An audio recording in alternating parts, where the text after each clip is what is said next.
jail, confiscated all their stuff, including that radio. And we weren't getting anywhere with the Freeman at that point.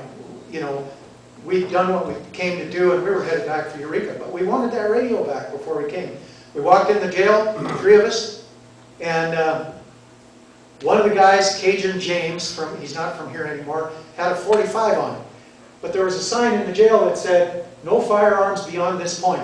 So he stayed out in that vestibule, and we walked in and started asking questions. And we no sooner got the words out of her mouth than Buzz Jones came through a steel door with a shotgun in hand, and he said, he pushed us up against the wall, and he said, "I've got a shell in the chamber, and if you move, I'm going to put it right through both of you." And it just deteriorated from then. We completely cooperated with them. They put handcuffs on her hands so tight that her hands turned blue. They kept us on the floor of their jail until midnight. This was about 7 o'clock in the evening.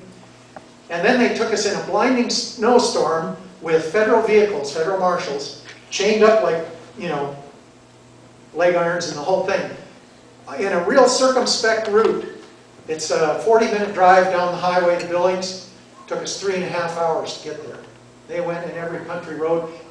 Because of what the news media said, they thought they were up against World War III.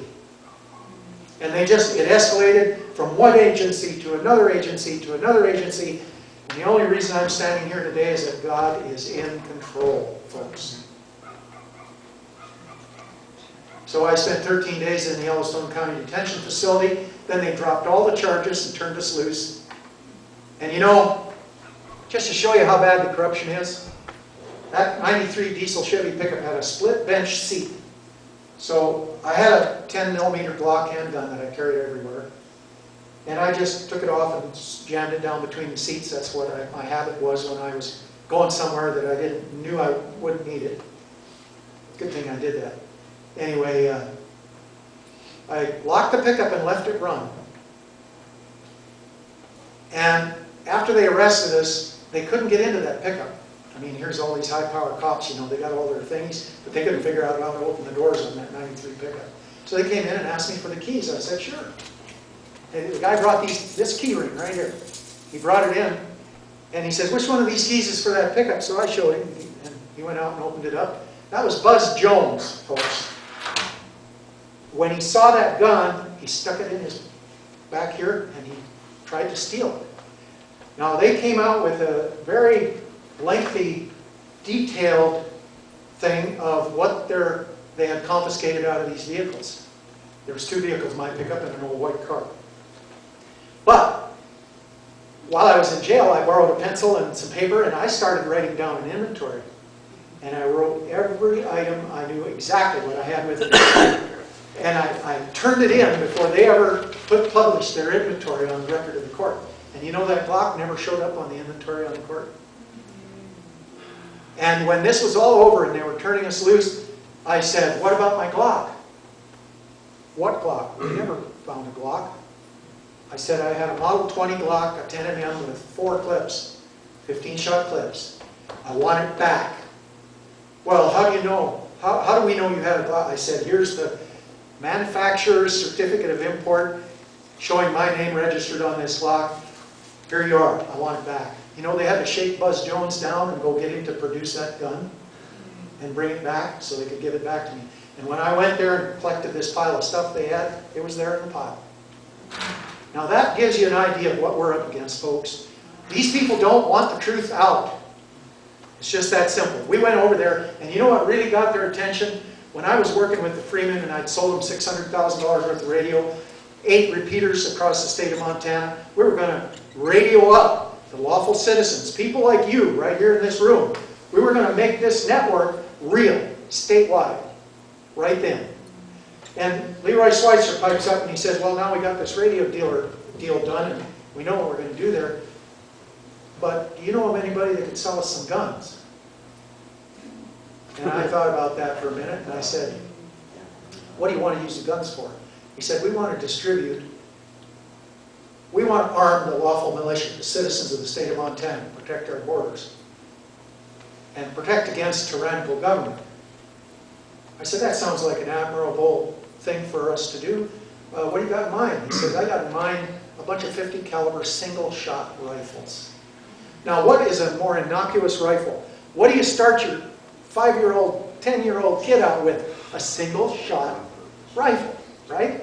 He's just happened to be a great big old single-shot rifle. Okay?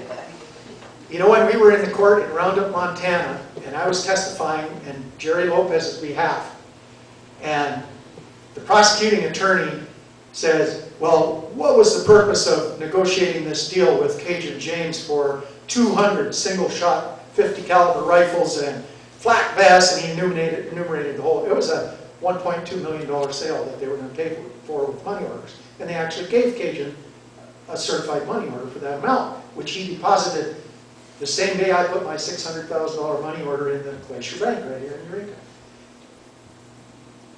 And so the attorney is promoting that, and he says, now what possible reason could you have for putting 250 caliber rifles in the hands of who knows who, the militia in Montana? I said, well, to protect against foreign invasion. Well, why would we need that? And I said, you got to be kidding me. They've got our whole National Guard out of Helena over in Bosnia fighting that war right now, and we're left defenseless. Boy, he shut his mouth and turned around and walked away. And one of the jurors later, after the trial was over, he said, you know, you shouldn't have thrown in the towel. I got conned by a lawyer into throwing in the towel before this trial. He said, if you'd have been up here as a defendant or as a complainant against the cops, we'd have given you some money. See, if you stand up for what's right and leave it into God's providence, how it's going to come out, it always comes out the way He wants it to. And that's what we have to be mindful of, is God's will in this thing. If we do what we know is right, God will take care of the rest. And that's where we've got to be. So let's just do what we know is the right thing to do. Exercise our freedoms. Freedom of speech, freedom to move around, freedom to photograph what we want, freedom to talk to each other, you know. But do it lawfully. Get your amateur license and this kind of thing. It's when good men do nothing that evil men triumph. And so that's all I have to say for today. And one question I have for you is, when should we do this again? How soon should we meet? How often should we meet? I want this place to be until we outgrow it. I'd like to meet right here, but how often do you want to do this? May I say one more thing before we... Go ahead, Guy. What do you do? I mean, evidently your brother-in-law did the right thing by just shutting his mouth and getting the heck out of there, because you can't do nothing. But what do you do if you haven't got any of this stuff to document it? What do you do? Just say yes, sir? That's all you can do. We don't want to get into a conflagration with these people. We're not going to start any kind of a conflagration with these people. We just want to document the evidence. If they start the conflagration, then all bets are off. You know, when they go house to house, all bets are off. Yes.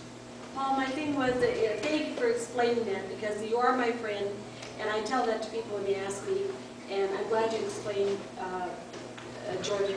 Well, I owe you that explanation, because the media has demonized that whole incident beyond reproach, and they've buried Leroy Schweitzer in federal prison, and you'll never hear from him again, because they can't stand the truth, and he's got it. Right. And they may by now have ruined his mind with all their techniques and so on. So, for all I know, I'm Leroy Schweitzer's #1 enemy, because when they finally did take him into custody, it was over a radio issue. Paul, this gentleman said his last name is Friedman. Freeman, that's his name. Yeah, I thought that's what they're tapping my phone for, because I heard about, you know, a couple of years ago, I heard about those people, and I was saying, oh man, that's my luck. That's all you have to say. Well, has anybody else got any topics or whatever do we need to do?